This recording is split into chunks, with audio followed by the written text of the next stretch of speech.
প্রিয় students, varsity অ্যাডমিশনে ফিজিক্সের math যেমন ইম্পর্টেন্ট, ফিজিক্সের থিওরিটাও ঠিক তেমনি ইম্পর্টেন্ট। তো এই জন্য আমরা আজকে ফিজিক্সের তরঙ্গ অধ্যায় থেকে অনেক বেশি থিওরি আসে, সেই থিওরি পার্টটুকু আলোচনা করব।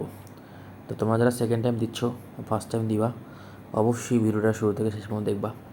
ভিডিও দেখলেই ভালো করবা। হ্যাঁ, নিজে পড়ার থেকে যদি কোনো কিছু তুমি দেখো তাহলে সেটা বেশি মনে থাকবে, তাই না? প্রথমে আমি চলে আসলাম মিউজিক্যাল সাইন্ট, দ্যাটস মিনস সুশ্রাব্য শব্দ। তো কোশ্চেনটা দেখো ভালো করে, থিওরিটা যে আমরা যা কিছু শুনতে পাই তাই শব্দ। তা বস্তুর কম্পন ছাড়া শব্দ উৎপন্ন হয় না। যদি কোনো বস্তু প্রতি সেকেন্ডে কমপক্ষে 20 বার কাঁপে, তবে সেই বস্তু থেকে উৎপন্ন শব্দ আমরা শুনতে পাই। খুবই ক্লিন কথা, কিন্তু পুরো বইটা আমাদের সুন্দর করে পড়তে হবে। কোশ্চেনটা দেখো ভালো করে শোনো, মানে জাস্ট লাইনটা পড়ো, যে যদি কোনো বস্তু প্রতি সেকেন্ডে কমপক্ষে 20 বার কাঁপে, তাহলে কিন্তু আমরা শব্দ শুনতে পাই, আদার্স পাবো না। আবার কম্পন যদি 20,000 বারের বেশি হয়, তাহলে আর কোনো শব্দ শোনা যাবে না। তাহলে শব্দ আমরা কখন কখন শুনতে পাবো? 20 থেকে 20,000 মধ্যে হলে শুনতে পাবো। যদি কম্পনটা 20 থেকে 20,000 মধ্যে হয়, তাহলে কিন্তু আমরা শুনতে পাবো। এই 20 থেকে 20,000 মধ্যে হতে হবে। 20-এর কম হলেও শুনতে পাবো না, 20,000-এর বেশি হলেও শুনতে পাবো না। দেন অর্থাৎ আমাদের কান যে শব্দ শুনতে পারে তার কম্পাঙ্কের সীমা হচ্ছে 20 হার্জ থেকে 20 কি হার্জ, মানে 20 কিলো হার্জ। কম্পাঙ্কের এই সীমাকে বলা হচ্ছে শ্রাব্যতার পাল্লা, ইংলিশে বলে অডিবল রেঞ্জ। তাহলে আমাদের শ্রাব্যতার পাল্লা হচ্ছে 20 হার্জ থেকে 20,000 হার্জ। এটা আমার পরীক্ষা হলে না ভুলি, এটা পরীক্ষা হলে তোমাকে মনে রাখতে হবে। যদি কম্পন 20,000 কম হয়, তাহলে তাকে শব্দেতর বলা হচ্ছে। কেন বলা হচ্ছে? শব্দেতর কম্পন বা ইনফ্রাসাউন্ড। যদি কম্পাঙ্ক 20,000 হার্জের বেশি হয়, তাহলে তাকে বলা হচ্ছে শব্দোত্তর। একটা শব্দের তর, একটা শব্দ উত্তর, মানে শব্দোত্তর কম্পন বা আল্ট্রাসাউন্ড বলে। আল্ট্রাসাউন্ড মানুষ শুনতে না পারলেও বাদুড়, কুকুর, মৌমাছির মতো কিছু কিছু প্রাণী উৎপন্ন করতে পারে, আবার শুনতেও পারে। সমুদ্রের গভীরতা নির্ণয়, রোগ নির্ণয়, দাঁতের স্কেলিং করা, কাপড় চোপড় ও সূক্ষ্ম যন্ত্রপাতি পরিষ্কারের মতো কাজে শব্দোত্তর শব্দ বা আল্ট্রাসাউন্ড ব্যবহার দেখা যায়। দেন এটা খুবই ইম্পর্ট্যান্ট, এটা মেডিকেলে প্রচুর অনেকবার আসছে, মেডিকেল ভার্সিটিতে প্রচুর আসছে। আল্ট্রাসাউন্ড সাউন্ডটা যে মানুষ শুনতে পায় না, আল্ট্রাসাউন্ড সাউন্ডটা মানুষ শুনতে না পারলেও, আবার বলছি, বাদুড়, কুকুর, মৌমাছি এরা শুনতে পায়। তা আরও কিন্তু অনেক প্রাণী বলছে, আরও কিছু কিছু প্রাণী উৎপন্ন করতে পারে বা শুনতে পারে। সব প্রাণীর নাম কিন্তু বলা নেই, কিন্তু 3টে প্রাণীর নাম আছে না, বাদুড়, কুকুর, মৌমাছি। দেখা যায় তোমাদের পরীক্ষা হলে এই 3টে প্রাণীর উদাহরণ দিল যে আল্ট্রাসাউন্ড শুনতে পারে কোন কোন প্রাণী। বাদুড়, কুকুর, মৌমাছি কোনোটি নয়, আবার সবগুলোই। তাহলে কী হবে? সবগুলোই। আবার আল্ট্রাসাউন্ড আমরা ইউজ করে কী কী নির্ণয় করতে পারি? সমুদ্রের গভীরতা নির্ণয়, সমুদ্রে কী বলতো, গভীরতা নির্ণয়, তারপর রোগ নির্ণয়, দাঁতের স্কেলিং করা, কাপড় চোপড়, সূক্ষ্ম যন্ত্রপাতি পরিষ্কার করার মতো কাজে ব্যবহার করা হয়। ঠিক, তো শব্দতর বা ইনফ্রাসনিক কম্পনের সীমা 1 হার্জ থেকে 20,000-এর মধ্যে, তাই না? এটা আমাদের শুনতে হবে। হ্যাঁ, আমাদের কান এই কম্পনের শব্দ শুনতে পায় না, তবে কোনো কোনো জীবজন্তু শুনতে পায়। হাতিরা এই কম্পনের শব্দ দ্বারা নিজেদের মধ্যে যোগাযোগ রক্ষা করে থাকে। ভূমিকম্প এবং পারমাণবিক বিস্ফোরণের সময় এই শব্দতর কম্পন উৎপত্তি হয়, ফলে প্রবল ঝাঁকুনির মাধ্যমে ধ্বংসযজ্ঞ চালায়। খুব ইম্পর্টেন্ট, ঠিক আছে না? তাহলে শব্দেতর যে সীমাটা আছে সেটা 1 হার্জ থেকে 20,000। তো ভূমিকম্পে কিন্তু এটা কী হয় বলো তো, তৈরি হয়, উৎপত্তি হয়। যাক, এটা কিন্তু খুবই ইম্পর্টেন্ট। তো এই যে টোটাল এই থিওরিটা, এই যে থিওরি টোটাল, এই জিনিসটা টোটাল 100% ইম্পর্টেন্ট। তোমরা যেটা করবা, প্রথমে পুরোটা রিডিং পড়বা, তারপর ইম্পর্টেন্ট জিনিসগুলো যেগুলো দেখালাম সেগুলো মুখস্থ রাখবা। এবং আমি আমার সময় যেটা করতাম, এর খাতায় লিখে রাখতাম। খাতায় লিখলে, দেখে দেখে লিখলে তোমাদের বেশি মনে থাকবে। হ্যাঁ, আচ্ছা। তো শব্দ তরঙ্গ একক সময়ে যে দূরত্ব অতিক্রম করে তাকে শব্দের দ্রুতি বলা হয়, বেগ বলা হয়। 0 ডিগ্রি সেলসিয়াস বা 273 কেলভিন তাপমাত্রায় বায়ুতে শব্দের বেগ 332 মিটার পার সেকেন্ড, পানিতে শব্দের বেগ 1450 মিটার পার সেকেন্ড। মানে কোনো কোনো বই আবার 1490 দেওয়া আছে। হ্যাঁ, কোনো কোনো বইয়ে 1490 দেওয়া আছে। আর লোহার মধ্যে 5130 মুখস্থ রাখতে হবে। তাপমাত্রা বাড়ালে বায়ুতে শব্দের বেগ দ্রুতি বৃদ্ধি পায়, বা বেগ বৃদ্ধি পায়, বা দ্রুতি একই কথা। শব্দের বেগ কেলভিন তাপমাত্রার বর্গমূলের সমানুপাতিক। এটা কিন্তু ক্লাসে বলিনি, সেটা অনেক ইম্পর্টেন্ট। তাহলে ভি প্রপোর্শনাল √/T। শব্দের বেগ কেলভিন তাপমাত্রার বর্গমূলের সমানুপাতিক। 1 ডিগ্রি সেলসিয়াস বা 1 কেলভিন তাপমাত্রা বৃদ্ধি পেলে বায়ুতে শব্দের বেগ বৃদ্ধি পায় 0.61 মিটার/সেকেন্ড। শ্রাব্য শব্দকে আবার দুই ভাগে ভাগ করা যায়, একটা সুশ্রাব্য শব্দ আর একটা হচ্ছে সুরযুক্ত শব্দ, সুর বর্ধিত শব্দ। এটাও ইম্পর্টেন্ট। এখন আমরা ইম্পর্টেন্ট জায়গায় আসবো। যে সমস্ত শব্দ আমাদের শুনতে ভালো লাগে তাদেরকে আমরা সুশ্রাব্য শব্দ বা সুর সমৃদ্ধ শব্দ বলি। আবার যেগুলো আমাদের কাছে বিরক্তিকর মনে হয় তাদেরকে বলা হচ্ছে কলরব বা সুরবর্ধিত শব্দ বলি। আমরা জানি উচ্চ কম্পন থেকে শব্দ সৃষ্টি হয়, তাই শব্দ শ্রুতিমধুর হওয়া বা শ্রুতি কটু হওয়া নির্ভর করে উচ্ছের ওপর। দেখা গেছে উচ্ছের পর্যাবৃত্ত গতির ফলে যে শব্দ উৎপন্ন হয় তা সুশ্রাব্য শব্দ। আবার উচ্ছের কম্পন যদি অনিয়মিত হয় বা ক্ষণস্থায়ী হয় তাহলে যে শব্দ উৎপন্ন হয় তাহলে হচ্ছে সুরবর্ধিত বা অপসুর শব্দ, তাই না? এটা ইম্পর্টেন্ট। তো সবথেকে বেশি ইম্পর্টেন্ট হচ্ছে এই লাইনটা। সুশ্রাব্য শব্দের নিচের বৈশিষ্ট্যগুলো দেখা যায়। নাম্বার 1 হচ্ছে শব্দোচ্চতা ও তীব্রতা। নাম্বার 2 তীক্ষ্ণতা মানে পিস। নাম্বার 3 হচ্ছে গুণ বা জাতি, কোয়ালিটি আর টিম্বার। তো তীক্ষ্ণতা হচ্ছে সুশ্রাব্য শব্দের এটা কী বলতো বৈশিষ্ট্য। শব্দের বৈশিষ্ট্য দ্বারা খাদের সুর ও চড়া সুরের মধ্যে পার্থক্য করা যায়, তাই না? আচ্ছা, উচ্ছের কম্পাঙ্কের উপর শব্দের তীক্ষ্ণতা নির্ভর করে। কম্পাঙ্ক যত বাড়ে সুর তত চড়া হয়, অর্থাৎ সুরের তীক্ষ্ণতা বাড়ে। তাহলে কম্পাঙ্ক বাড়লে কিন্তু তীক্ষ্ণতা বাড়ে। ক্লাসে কিন্তু সব বলিনি, ক্লাসে কিন্তু শুধু এটুকু বলছি। কারণ আমরা এখন বুঝলাম যে কম্পাঙ্ক বাড়লে কী বলে, তীক্ষ্ণতা বাড়ে। কিন্তু তাই বলে কম্পাঙ্ক তীক্ষ্ণতা এক জিনিস নয়। তীক্ষ্ণতা হচ্ছে কানে একটা বিশেষ অনুভূতি, কিন্তু উচ্চ কম্পাঙ্ক হচ্ছে যান্ত্রিক আন্দোলন। যেহেতু তীক্ষ্ণতা শব্দের কম্পাঙ্কের সমানুপাতিক, তাই তীক্ষ্ণতাকে সাধারণত কম্পাঙ্ক দ্বারা প্রকাশ করা হয়। গুণ বা জাতি, যে বৈশিষ্ট্যের দ্বারা একই তীব্রতা ও তীক্ষ্ণতা দুটি শব্দকে পরস্পর থেকে পৃথক করা যায় তাকে বলা শব্দের গুণ বা জাতি। এটা অনেক ইম্পর্টেন্ট। একসাথে কয়েকটি বাদ্যযন্ত্র যেমন বেহালা, গিটার, বাঁশি যদি একই তীব্রতা ও তীক্ষ্ণতার বাজানো হয় তাহলে আমরা কোন সুরটি কোন যন্ত্রে তা সহজে বুঝতে পারি। শব্দের গুণ বা জাতির জন্য এটা সম্ভব হয়। আসলে কোনো বাদ্যযন্ত্রই একটি কম্পাঙ্ক বিশিষ্ট বিশুদ্ধ সুর উৎপন্ন করে না। মূল সুরের সাথে সব সময় কয়েকটি উপসুর মিশে থাকে। মূল সুরের কম্পাঙ্ক দ্বারা স্বরের কম্পাঙ্ক নির্ণয় করা যায়, কিন্তু স্বরের গুণ নির্ভর করে এর মূল সুরের সাথে যতগুলো উপসুর মিশে আছে তাদের আপেক্ষিক তীব্রতা এবং তারা যে লেস ইম্পর্টেন্ট পড়া দরকার, এটা একদম লেস ইম্পর্টেন্ট। এখানে মোটামুটি ইম্পর্টেন্ট হচ্ছে এই লাইনটা আমরা মনে রাখবো, এই লাইনটা আর এই লাইনটা। ঠিক আছে, হারমোনিক বা স্বরগ্রাম, তাই না? ওকে, প্রথমে দেখি টোন কাকে বলে, নোট কাকে বলে। টোনের ইংলিশ তো আমরা বাংলাতে বলছিলাম যে সুর, আর নোট হচ্ছে স্বর। তো এটাও ভালো করে দেখব যে কোনো উচ্চ থেকে নিঃসৃত শব্দে যদি একটি মাত্র কম্পাঙ্ক থাকে তাহলে সেই শব্দকে সুর বলা হয়। একটি মাত্র কম্পাঙ্ক থাকলে সুর বলা হয়। যেমন সুশলাকা থেকে নিঃসৃত শব্দ, কারণ এর একটি কম্পাঙ্ক। আবার কোনো শব্দের মধ্যে যদি একাধিক কম্পাঙ্ক থাকে তাহলে বলা হচ্ছে স্বর বলা হয়। তাহলে একটি কম্পাঙ্ক থাকলে সুর। তাহলে আমরা যদি একটু সুন্দর করে লিখি, সুর ইকুয়াল হচ্ছে একটি কম্পাঙ্ক, আর স্বর আমরা ছোটোবেলায় ভুল করতাম। হ্যাঁ, আমি ভাবতাম স্বর একটি কম্পাঙ্ক আর সুর হচ্ছে অনেকগুলো কম্পাঙ্ক, আর স্বর হচ্ছে একাধিক কম্পাঙ্ক ছাড়া স্বর হতে পারে না, বুঝছো? অর্থাৎ স্বর হচ্ছে একাধিক সুরের সমষ্টি। ঠিক আছে, আচ্ছা, এটা আমরা বাদ দিলাম। তো আমরা একটু দেখি, এখানে মৌলিক সুর বলছে, তাই না? তারপরে উপসুর বলছে, এগুলো অনেক কিছু বলছে, যে এইটা আমরা প্রমাণ করে দেখবো। তা আমি এখান থেকে দেখি, বুঝছো? আমরা একটু দেখি, যেমন কোনো অর্গান থেকে বা কোনো যন্ত্র থেকে নিশ্চিত নিচের কম্পাঙ্কগুলো হচ্ছে 256, 268। এখানে অনেকগুলো কম্পাঙ্ক দেওয়া আছে, তার মানে যদি একাধিক কম্পাঙ্ক আছে তাহলে এটাকে সুর না স্বর বলবো? অবশ্যই স্বর বলবো। কী বলবো? তো স্বর বলবো। এখন দেখো এই সুরের মধ্যে একটু খেয়াল করো, এই যে সুর আছে, সুর তো না, স্বর, এই যে স্বর আছে, তাহলে এই স্বরের মধ্যে সর্বনিম্ন যে কম্পাঙ্ক সেটা 256 হার্জ।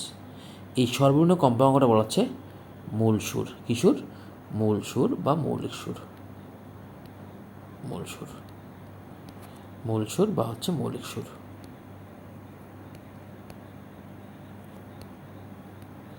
ভালো করে বুঝবা, এই মূল সুর বাদে এইখানে যতগুলা কম্পাঙ্ক আছে সবগুলাকে বলা হচ্ছে উপসুর, সবগুলাকে বলা হচ্ছে উপসুর। এবার দেখো, এই 256 থেকে 2 গুণিতক দেখো 512, তাহলে এর আবার 3 গুণিতক মেবি 768, তাই না? তাই না? এরকম কিন্তু আসে। তাহলে এটা দ্বিগুণ গুণিতক, 2 গুণিতক, এটা কিন্তু 3 গুণিতক, তাই না? দেখি তো গুণ করি, 3 4 18 8, তাই না? হাতে থাকলো 1, 3 5 5 16, ঠিক আছে। তাহলে এই যে মূল সুরের যে গুণিতকগুলো আছে, এই গুণিতকগুলোর নাম আবার কিন্তু আছে হারমোনিক। এগুলো হচ্ছে হারমোনিক। তুমি চিন্তা করো, 512 হারমোনিক, 768 হারমোনিক, তাই না? আবার 620কে হারমোনিক বলা যাবে না, এর গুণিতক না।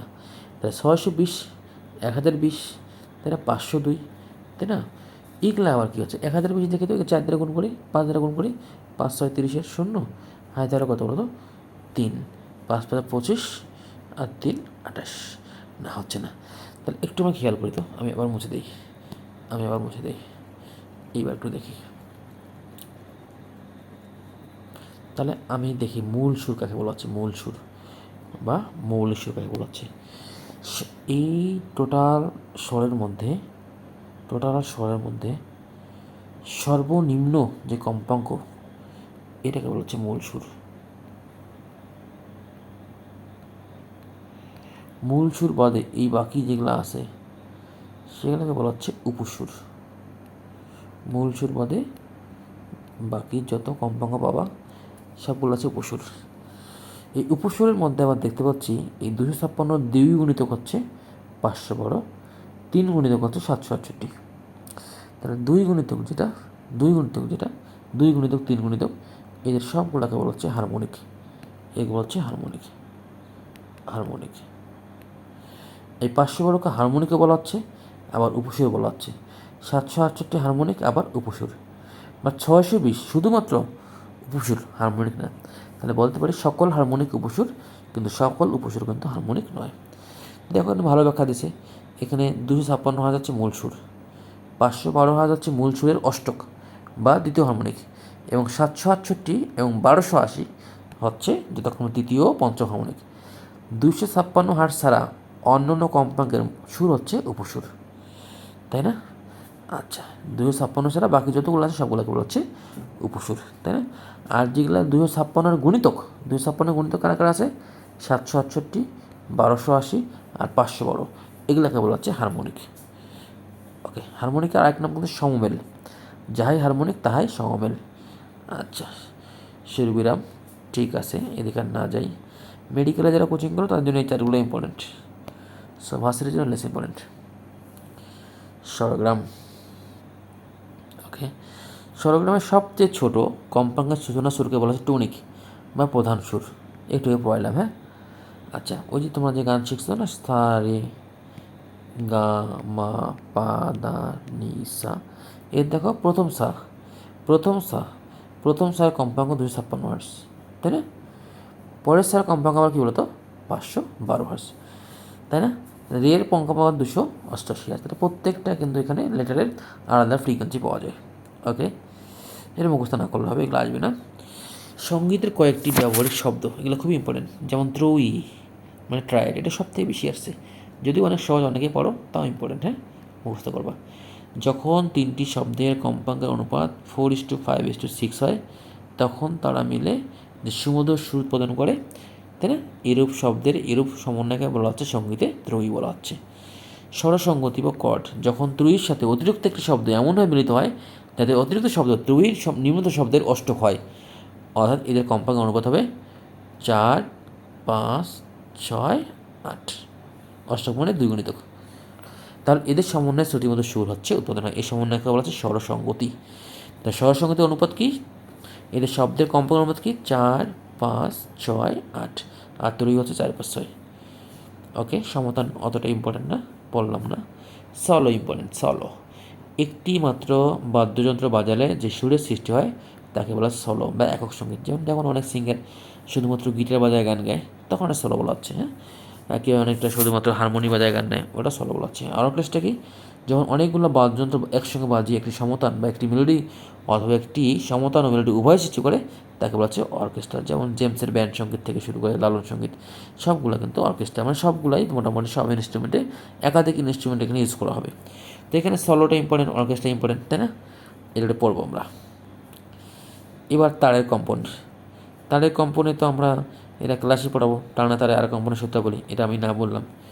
কম্পনে আমরা নাই, কম্পনে আমরা যাবো না। এরপরে আমাদের এখানে কোনো থিওরি নাই, এখানে কোলনল আর বায়োনল আছে। আমরা একটু উপরে যাই।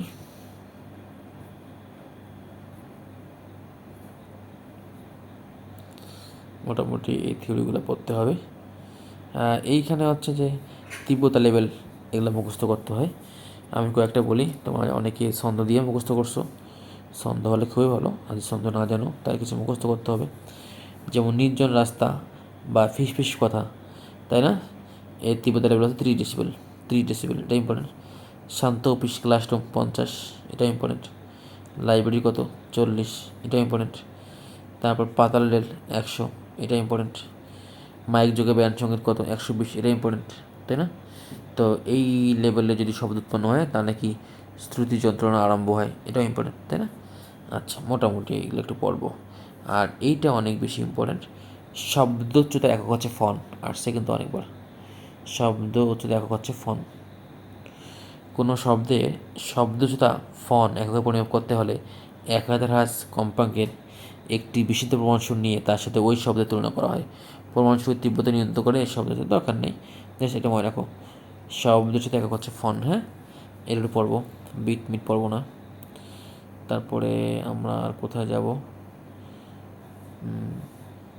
এগুলো তো ক্লাসে দেখাবো, অনেকে দেখাইছি, যেগুলো আমি দেখাইতে পারি সেগুলো দেখাবো, হ্যাঁ?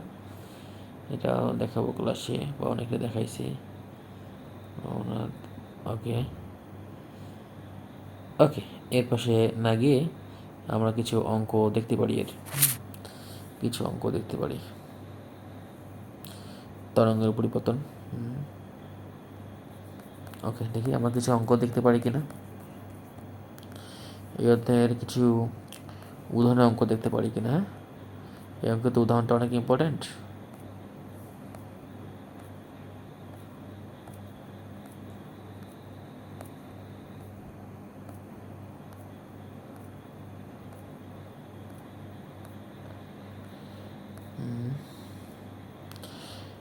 বইয়ের শেষে কিন্তু ফর্মুলাগুলো বলাই আছে, ফর্মুলাগুলো লিখতে পারলে তোমার জন্য ভালো। যাই হোক, এখানে অঙ্কটা এই পিডিএফে নাই আর কি, চলো প্রবলেম নেই, আমরা অঙ্কটা আরেক সময় করাবো, হ্যাঁ? ওকে, আমরা আজকে এই পর্যন্ত থাকবো এই ভিডিওতে। তোমরা যে কাজটা করবা, বেশি বেশি করে থিওরিগুলো পড়ে নিবা, যেগুলো পড়ালাম, বিট বা স্বরকম্প, বিটের ব্যবহার আছে, বিট গঠনের কৌশল আছে। যদিও তপন স্যারের বই থেকে কিছু থিওরি আমার ভালো আছে, ইসাক স্যারের বই, আমি দেখি ইসাক স্যারের বই যাই, হ্যাঁ, গিয়ে তোমাদের কোনো থিওরি আমরা ম্যানেজ করতে পারি কি না। ওকে, আমরা একটু চেক দিচ্ছি। ওকে, এই ভিডিও এই পর্যন্ত শেষ, হ্যাঁ? এই ভিডিওটা এই পর্যন্ত শেষ, আমরা আর পড়বো না এখানে, ঠিক আছে? ওকে, ওকে, থ্যাংকস।